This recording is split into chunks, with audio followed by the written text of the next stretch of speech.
आपल्यासोबत एमआयएमचे प्रदेश अध्यक्ष इम्तियाज जलील आहेत. इम्तियाज सर, तुमची नगरची सभा झाली किंवा इतरत्र जे काही धार्मिक मुद्दे समोर येतात त्यामुळे कुठेतरी राज्यामध्ये हिंदू मुस्लिम वाद किंवा धार्मिक वाद विकोपाला जातो असं वाटतं? फक्त आता सध्या चालू वाटत नाही.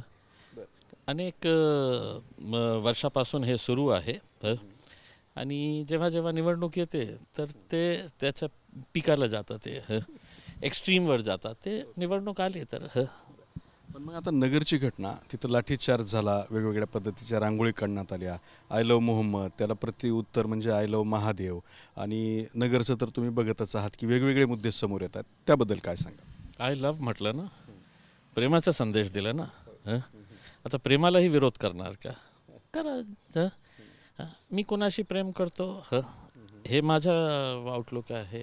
तुम्हाला ज्यांच्याशी प्रेम करायचं आहे त्याच्यामध्ये काही वाद घालण्याचा हे नाही आहे. आणि जे काही घटना घडली होती तिथे पोलिसांनी कारवाई केलेली आहे. खूप युवकांना अरेस्ट केलेला आहे. ते नको व्हायला पाहिजे होते. दुर्दैव आहे जे झालेली घटना जे आहे.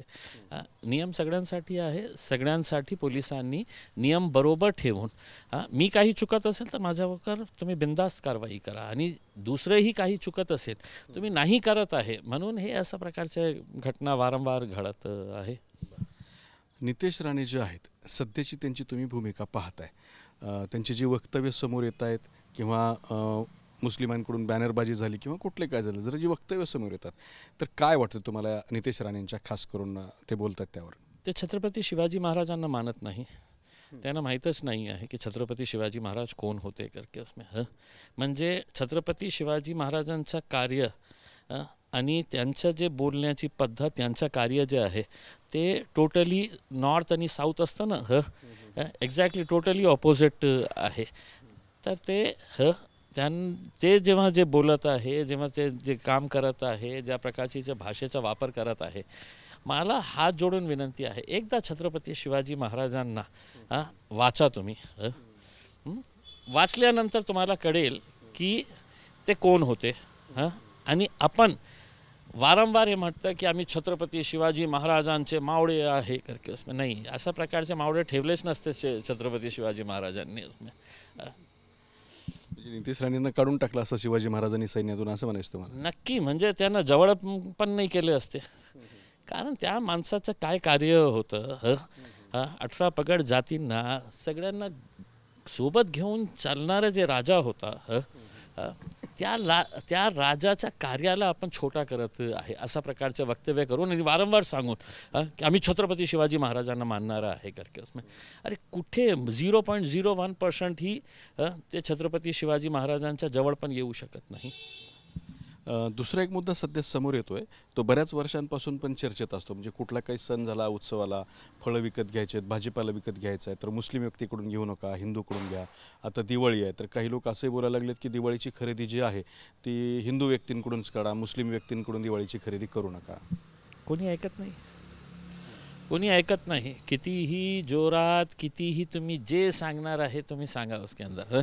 लोक तुमच्या बोलण्यावरून कसं करणार आहे? जे मार्केटमध्ये चांगलं असतं ते लोक उचलतात. एक उदाहरण दिलं की 2 ठेलेवाले आहे, एका ठेल्यावाल्या काही वेगळ्या जातीचा आहे आणि दुसरा समजा हिंदू जातीचा आहे. त्याच्याकडे फळ चांगले नाही आहे, सडलेले केले आहे. आणि दुसऱ्या जे आहे तर कोणत्या दुसऱ्या जातीचा असेल त्याच्याकडे चांगले आहे. तर तुम्ही स्वतः कुठून जाऊन विकत घेणार आहे? जे चांगलं आहे तेच घेणार आहे ना उसमें. मग तुमचा हे विचार येणार का नाही, ते साहेबांनी, ते वेळ माणूस आहे ना, त्यांनी सांगितलं मला की यांच्याकडून घ्यायचं नाही करके. घेणार का नाही घेणार उसमें? काय हे की असा उलट सुलट बकवास काहीतरी बोलायचं मस्त, आणि समाजामध्ये ते निर्माण करण्याचं जे सुरू आहे, कॉम्पिटिशन सुरू आहे. भारतीय जनता पार्टी, एकनाथ शिंदे, अजितदादांचे जे सगळे मानणारे भक्त आहे ना, त्यांच्यामध्ये घोड लागलेली आहे की कट्टर हिंदू मी कसा होऊ शकतं. तर अशा प्रकारचे बेंडोक्याचे असे स्टेटमेंट्स करत राहते. आता दुसरा एक मुद्दा आहे की निवडणुका तोंडावरती आहेत. एकीकडे मोठी अतिवृष्टी झाली, अतिवृष्टीच्या विरोधात उद्धव ठाकरेंनी हंबरडा मोर्चा काढला. दुसरीकडे भारतीय जनता पार्टी आणि शिंदे गट शिवसेना यांनी निवडणूक कार्यालय स्थापन करून आपले प्रचार किंवा निवडणुकीच्या कामाला ते लागलेले आहेत. काय आहे की 2023चा आकडा शेतकऱ्यांच्या आत्महत्या महाराष्ट्रामध्ये किती झाली? 4151 2023ला. 2024ला ते आकडा गेला 2700पर्यंतचा. आणि 2025 या वर्षीचा जानेवारी, फेब्रुवारी, मार्च 3 महिन्यामध्ये 748 शेतकऱ्यांनी महाराष्ट्रामध्ये आत्महत्या केलेली आहे. कुठे बातमी येतं का? कुठे प्राईम टाईममध्ये चर्चा येतं का? नाही येतं, येणारही नाही आहे.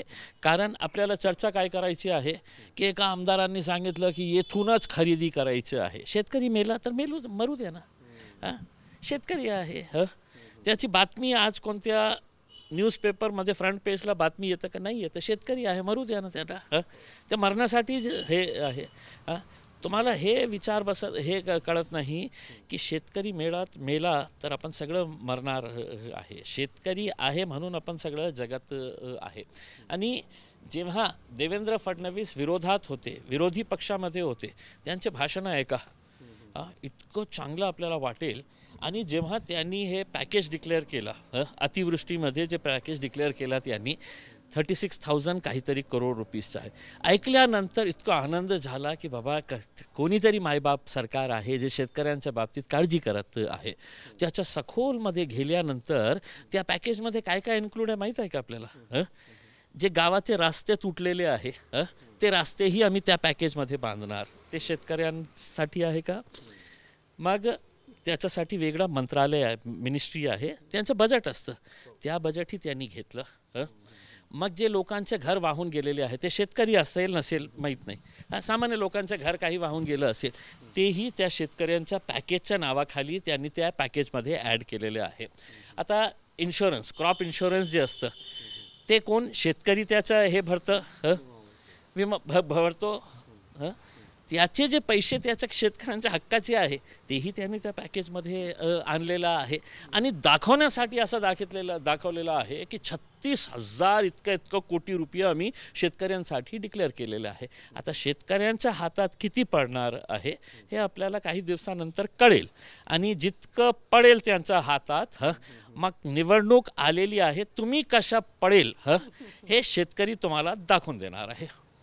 निवडणुका तोंडावरती आहेत, महापालिका आणि जिल्हा परिषदा. MIM कुठे कुठे लढणार आहे? राज्यात सगळीकडेच लढणार आहे का? खूप सारे ठिकाणी लढणार आहे. कारण आमची तयारी मागच्या अनेक वर्षापासून आहे की पहिल्यांदा आम्ही ग्रामीण एरियामध्ये ही निवडणूक लढणार आहे. नगर अध्यक्षांचं इलेक्शन आम्ही लढणार आहे. जिल्हा परिषद, पंचायत समितीचेही इलेक्शन लढणार आहे. आणि निकाल आल्यानंतर तुम्हालाही कळेल की MIM पक्ष, हैदराबादची पार्टी, याथे काय आहे, त्यांचा पक्ष, निजाम, रजाकार, हे लोकांना सगळं कळलेलं आहे की बाबा नाही, पक्ष इतकं वाईट नाही आहे जितकं मीडिया आणि विरोधी पक्ष आम्हाला दाखवण्याचा वारंवार प्रयत्न करत असतात. यावेळच्या इलेक्शनमध्ये चित्र बदललेलं असं, म्हणजे तुम्ही नगराध्यक्षांच्या निवडणुका म्हणताय त्या जनतेतून निवडून येणार आहेत. मग मेजर जिथं मुस्लिम वोटिंग असेल किंवा सगळं, तर बऱ्याच ठिकाणी नगराध्यक्ष MIMचे झालेले असतील. चित्र वेगळं असेल यावेळेला. आणि फक्त मुस्लिम का सांगितलं तुम्ही?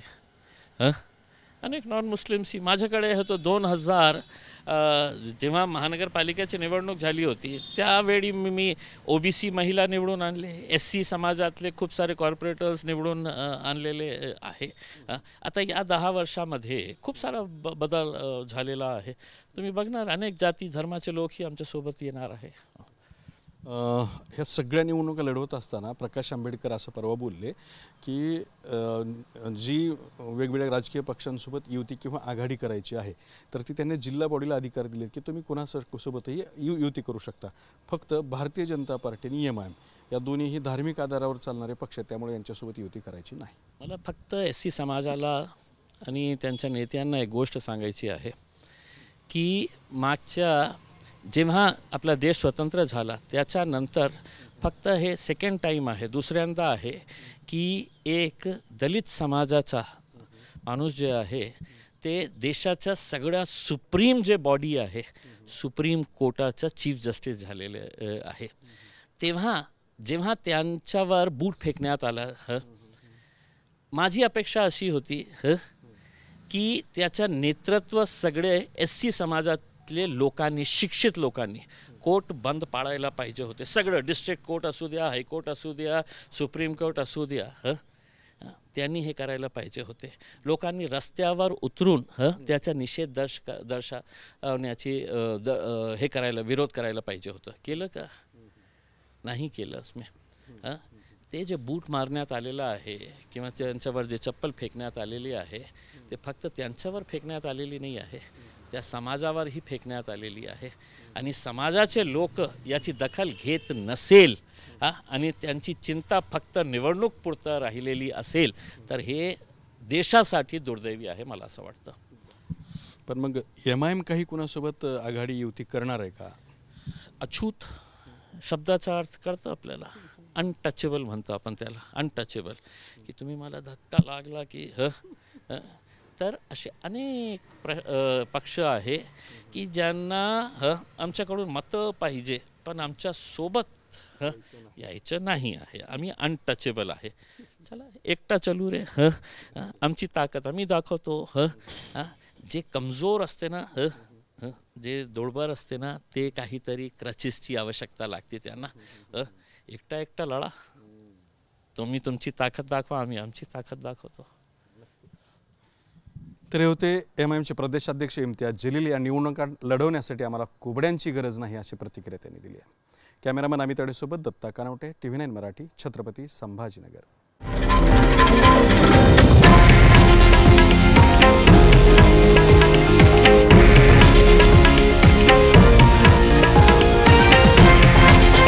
हे आहे देशातील नंबर 1 न्यूज नेटवर्क आणि आपण पाहत आहात TV9 मराठी, एकमेव.